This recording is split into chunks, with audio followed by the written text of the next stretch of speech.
Okay, so we're doing a violin lesson with Michael, who is an adult beginner.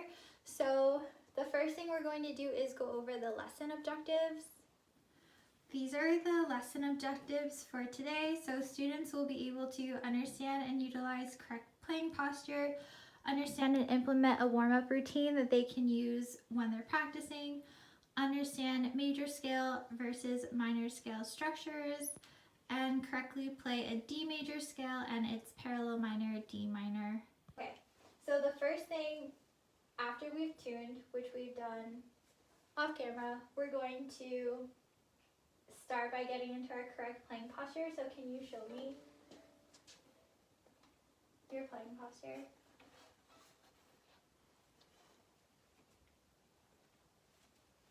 Like this? Okay, so the first thing I see here is how he's holding his bow. So there's a couple of things that we want to address. The first, I'm going to start with his bow hold. So I'm going to take this from you, and then I want you to, I'm going to hold it for you, and I want you to put the tip of your thumb in between the grip and the frog. Good. These two middle fingers are going to come together and they're going to cover the circle on the frog. This pointer finger, this joint here is going to go on the grip, and you're going to angle your whole hand that way. And your pinky, you're going to curve and you're going to place it on the wood just before the screw. Okay. Can you angle it a little bit more? And so I want you to bend your thumb at a 90-degree angle, and I want you to curve your pinky. Okay, so you want to bend your thumb, because if you don't bend your thumb, not only is it incorrect playing posture, but you'll also get a cramp in your hand. So it's really important to keep that joint bent, and you're going to want to bend your pinky. This is something that's typically really difficult for beginner students, but this is a really good start. The second thing is you want your elbow to be up, and you want a box-like shape from your shoulder through to your wrist. Okay, so the first thing we're going to do is we're going to do some long bow pulls across the open strings. We're going to start with the G string. So we're going to go in order from lowest to highest string. Can you do an open bow pull from frog, which is this end of the bow, to the tip, which is this end of the bow? This is G? Yeah, so good dogs always eat. So G, D, A, E. Good dogs always eat. Mm-hmm.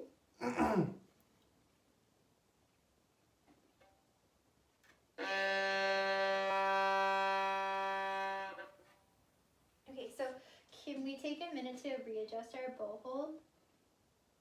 You want your thumb bent, most important, and then pinky bent if you can at this stage. Okay, and I want your eyes on the point of contact that the bow hairs make with the string. You want to make sure that your bow is pulling straight and that it's not going over the fingerboard. You're going to get your best sound here, in between the bridge and the fingerboard. If you play too close to the bridge, it'll scratch. And if you play over the fingerboard, it'll sound wispy. So you're going to get your best tone about here. Just make sure that you're pulling it straight. And can you go up bow too?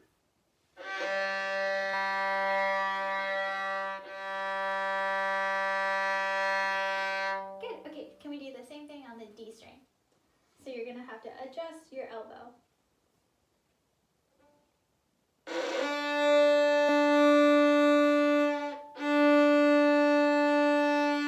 That was really good.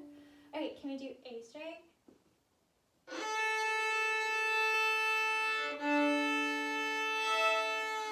So you really have to be careful to adjust your bow hand so that you're not accidentally hitting other strings in addition to the A string. Also, the height of your elbow. So as you change strings, your elbow will be changing position as well. I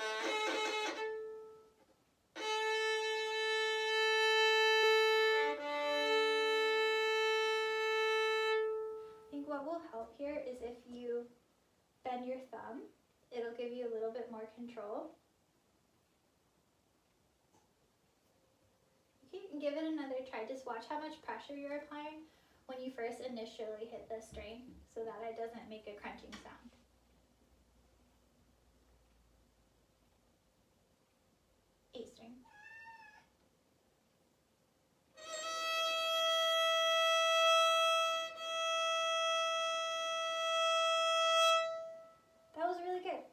go back to the A string one more time?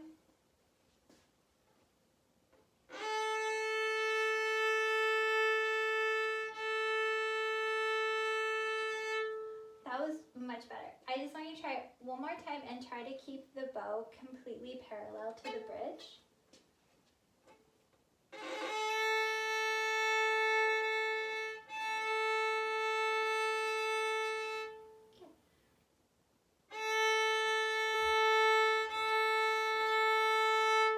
So something that'll help even more when you're practicing these is to pay attention to what your wrist is moving. If you keep your wrist static when you're doing these long bow pulls, it's really hard to control the angle of your bow, because as you pull it, you're going to need to be adjusting that joint. Can I show you?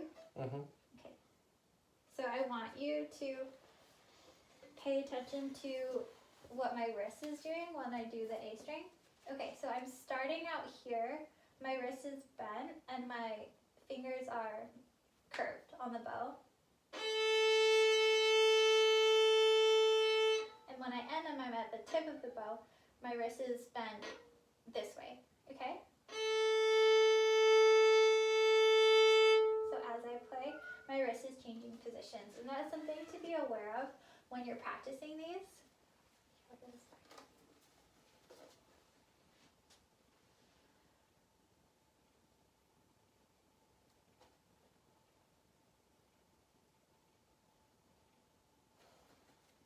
Good job.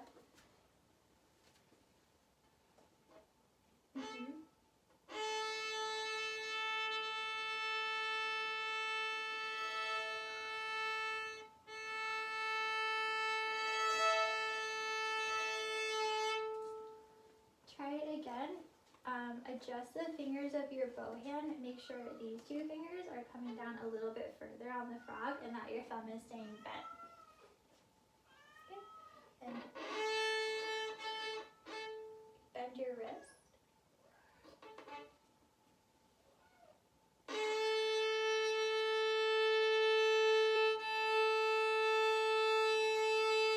That was better. It started off really strong and then we kind of lost it halfway through. So this is something to pay attention to when you're practicing, how your joints are moving with each other as you do these long bow pulls, and just keeping your eyes on the point of contact where the string meets the bow hairs. Okay, so the next thing that we're going to do is we're going to do 2 quick warm-up exercises where we're reading the notation for D string and A string, and we're also reading the notation for a quarter note rest. So all of these exercises are quarter note beats. So number 5 here sounds like this, just to model it for you.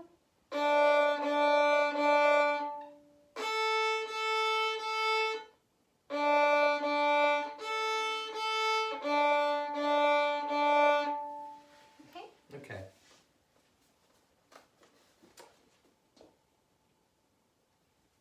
Make sure that your thumb is bent. And What? watch your elbow. I would have your elbow a little bit higher. Is this D? So good dogs always eat. Okay. Good dogs always eat. All right.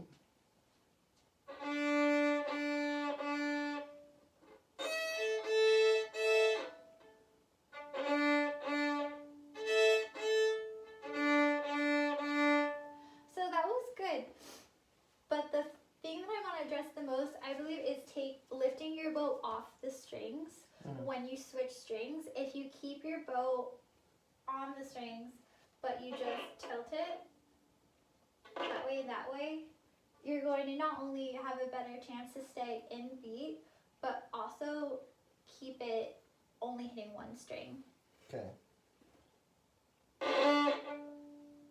So before you start here, I wouldn't start at the frog of the bow because there's a lot of weight from your hand and you'll get a crunching sound when you play if there's too much weight. So a good place to play in the bow would be the middle. That'll kind of help eliminate that crunch you get in the beginning.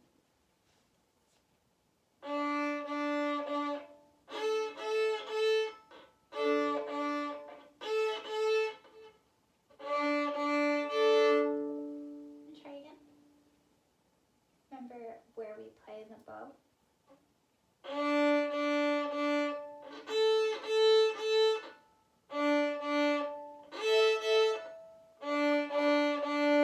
Good, so that one was much better. What you did was you paused completely between switching strings from D to A, and that allowed you to get a much cleaner change. But we did overcorrect a little bit when we went onto the A string, and that made us hit the E string a little bit. So this time, just be mindful of how far you move your bow when you switch strings.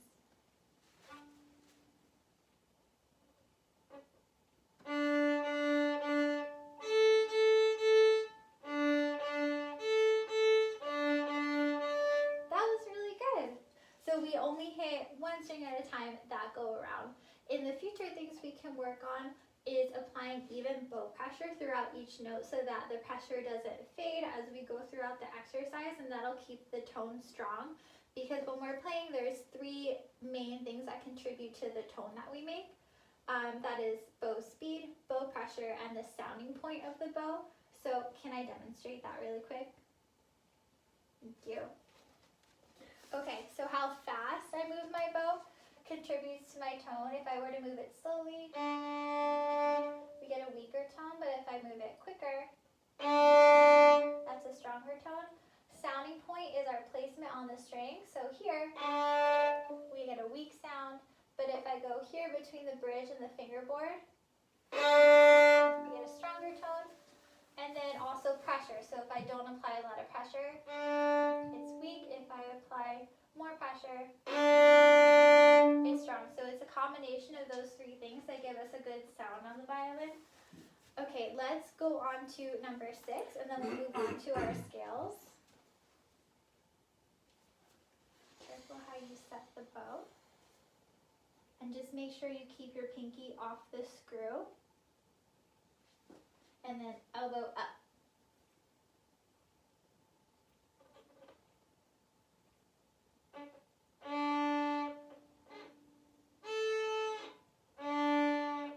Rest. Can I start over? Yeah. Okay. If you need a demonstration, you can ask for that too.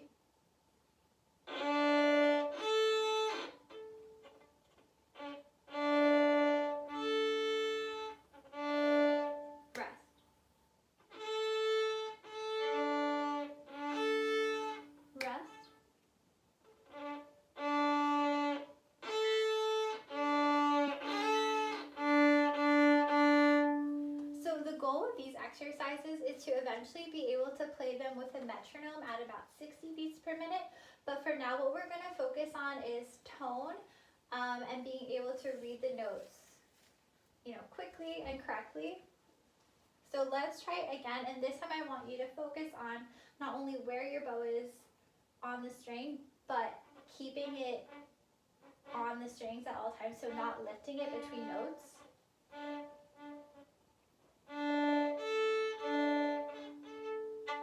Let's try that one more time. So slow practice is going to be more beneficial. Rest. Rest. And then to pause right there, let's start at measure 3.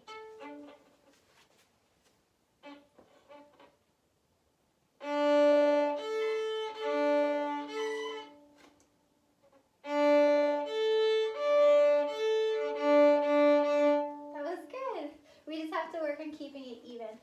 So measures 1 and 2 sounded much stronger to me.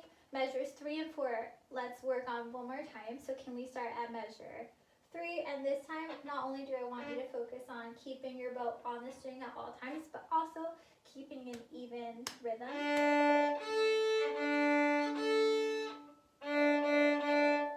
These last 3, can you do 1, 2, 3?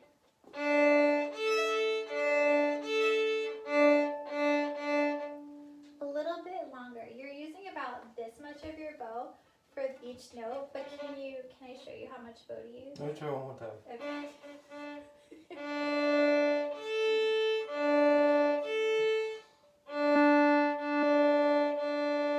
That was better because you use a little bit more of your bow. So typically for a quarter note in exercise like this, I want you to be using about this much of your bow in this exact placement on the bow for each note. Can we try the whole exercise one more time now that we've addressed the problem area?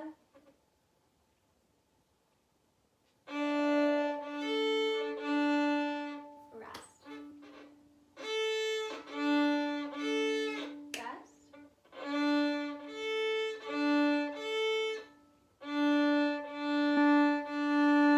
That was much better. Good job. Okay, so next we're going to do 2 more exercises on the open D string and the open A string to be able to practice switching between strings and making sure that our bow is only playing one string at a time. So I'm going to model this one for you.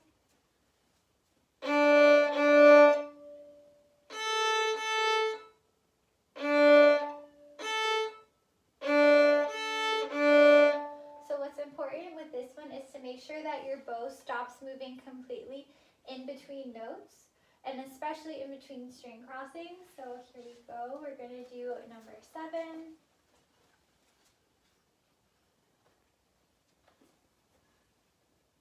Make sure that your thumb is bent and that your elbow is up.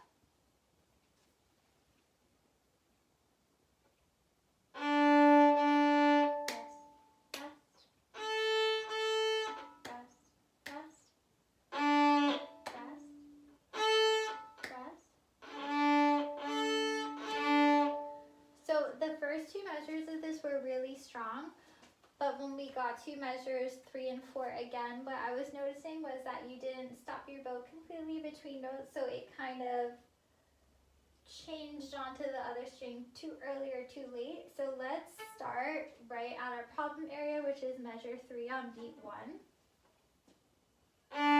Rest. Rest. So this time you actually did a really good job of stopping your bow completely in between notes. However, we were lifting our bow off the string, so each time we had to set it down again, left room for error. So let's try it again. So keeping your bow on the string at all times and stopping the bow between notes.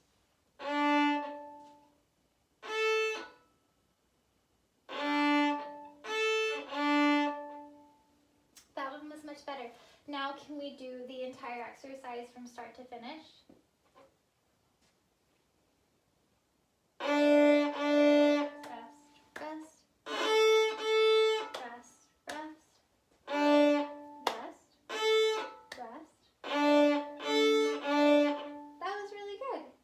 Okay, so I'm going to model number 8 for you.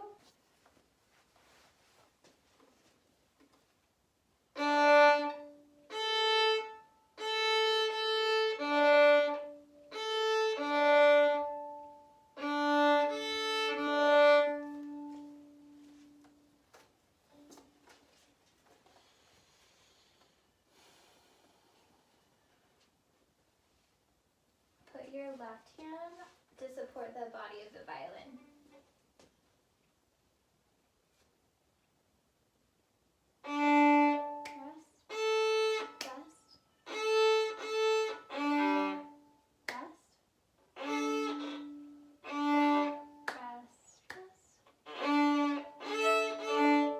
Okay, so for this one, we need to work on playing through the rest and only hitting one string at a time. So let's try that one again.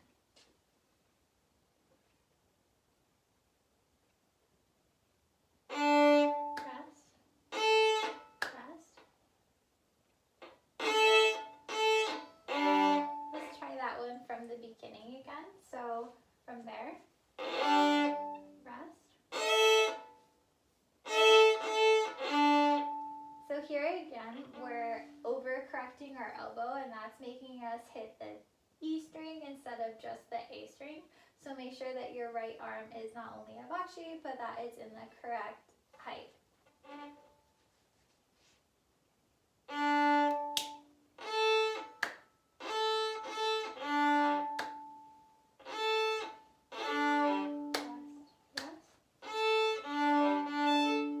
So for that last measure, you actually reverse the order of the notes. Can we start right there? It is a D, A, D.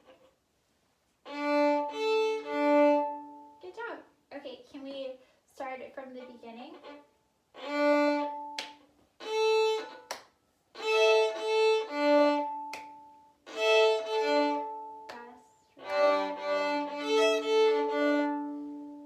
Messed up.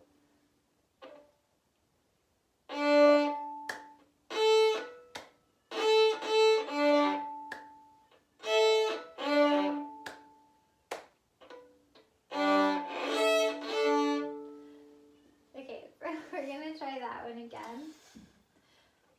This time I want to start from actually just the last measure again, because this is the measure that seems to be giving us a little bit of confusion. Good. Now can we go back one further? So we're going to start from measure 3. Rest, rest. Good. Now we're going to go back one more measure, starting at measure 2. Can we start that one again? So watch your elbow. One more time, a little bit slower. Let's try not to rush through it. Rest. Rest, rest. Okay, that was better. Let's go now from the beginning. Watch your elbow.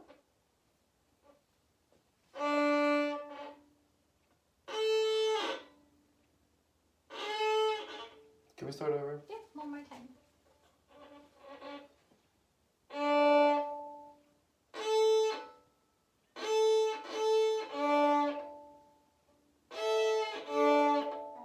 Rest, rest.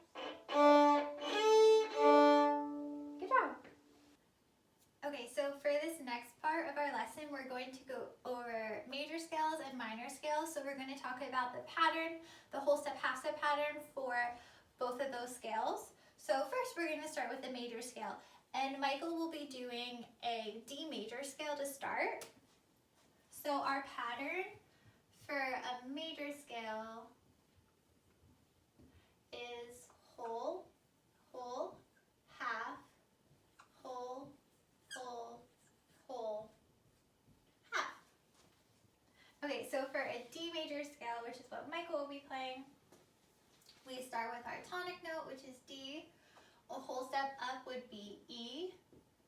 Another whole step up would be an F sharp. A half step is F sharp to G. Then A, B, C sharp, and then D. I'm going to model the D major scale, and I want you to watch my fingers and especially pay attention to my hand posture.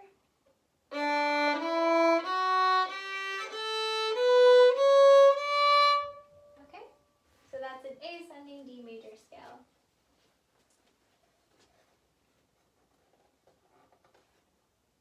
Okay, so you want to make sure that your wrist is straight and that your thumb is pointing towards the scroll.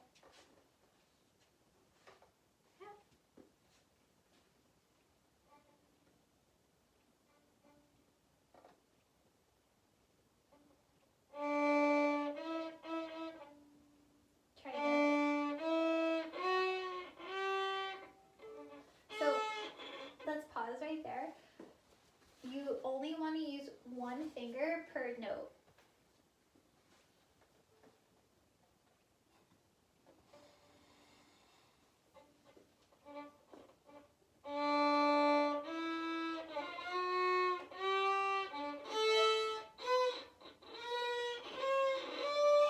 Okay, so let's try again. And again, one finger per note, and you want to be switching your bow direction each note.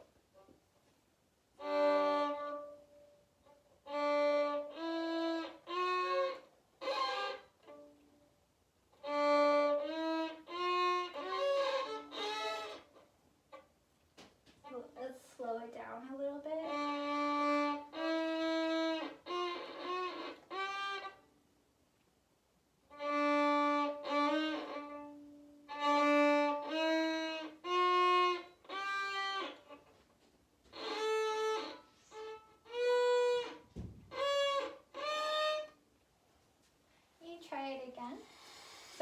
play even slower this time.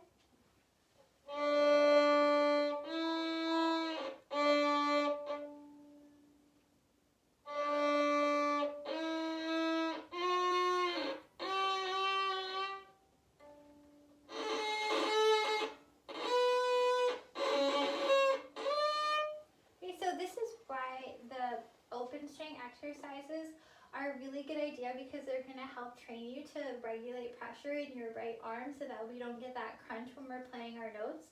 But I want you to play it one more time. I want us to ideally be playing half notes for our individual scale notes. So a little bit slower so we can really think about our finger placement, making sure our left hand fingers are curved.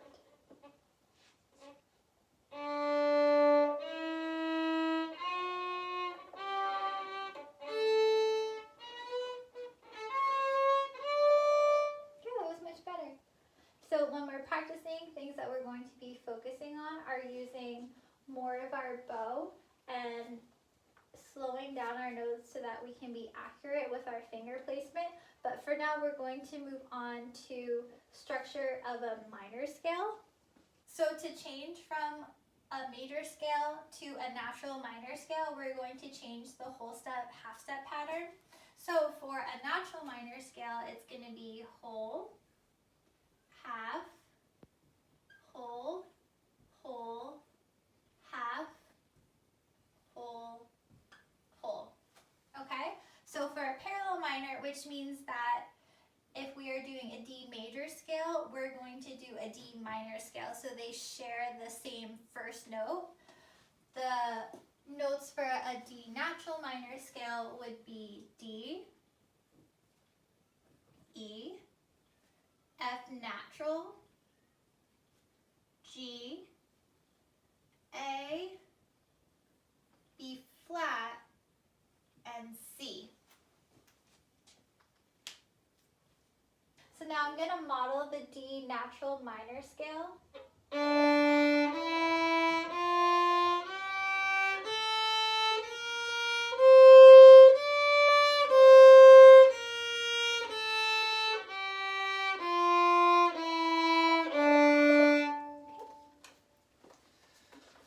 Slow, right? Okay, so make sure that your wrist is straight and that your left thumb is in the correct position and that your fingers are arching over the fingerboard.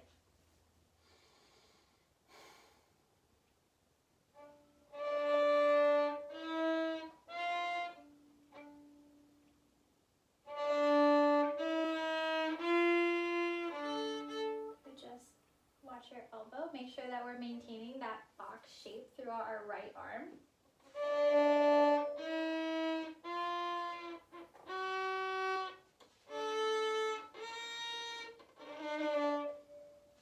Okay, try again.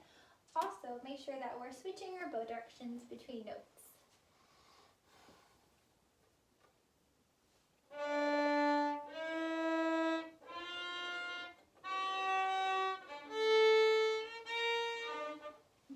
C natural.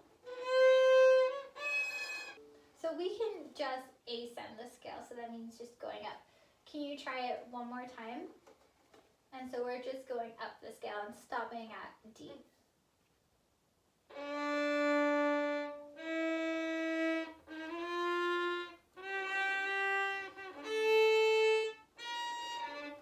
Flat.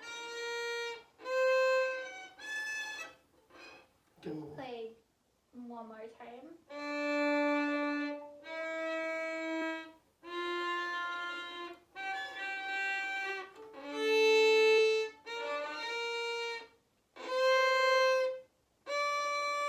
Good job. That was much better. So for practicing for this week, the things that I would focus on are your bow hold when you're doing the long bow pulls. So making sure that your thumb is bent especially and that your hand is tilted towards the tip of the bow. Another thing that I would focus on is your bow placement on the string, so making sure that we're getting a good even tone. Last thing that I would have you focus on for practicing this week is your scale exercises, making sure that you're doing slow practice and you're paying attention to your left hand placement, your right arm, so that you're maintaining that box shape. And when you're playing slowly and evenly, and you're making sure that your finger placement is correct. Do you have any questions? No, thank you for a great lesson.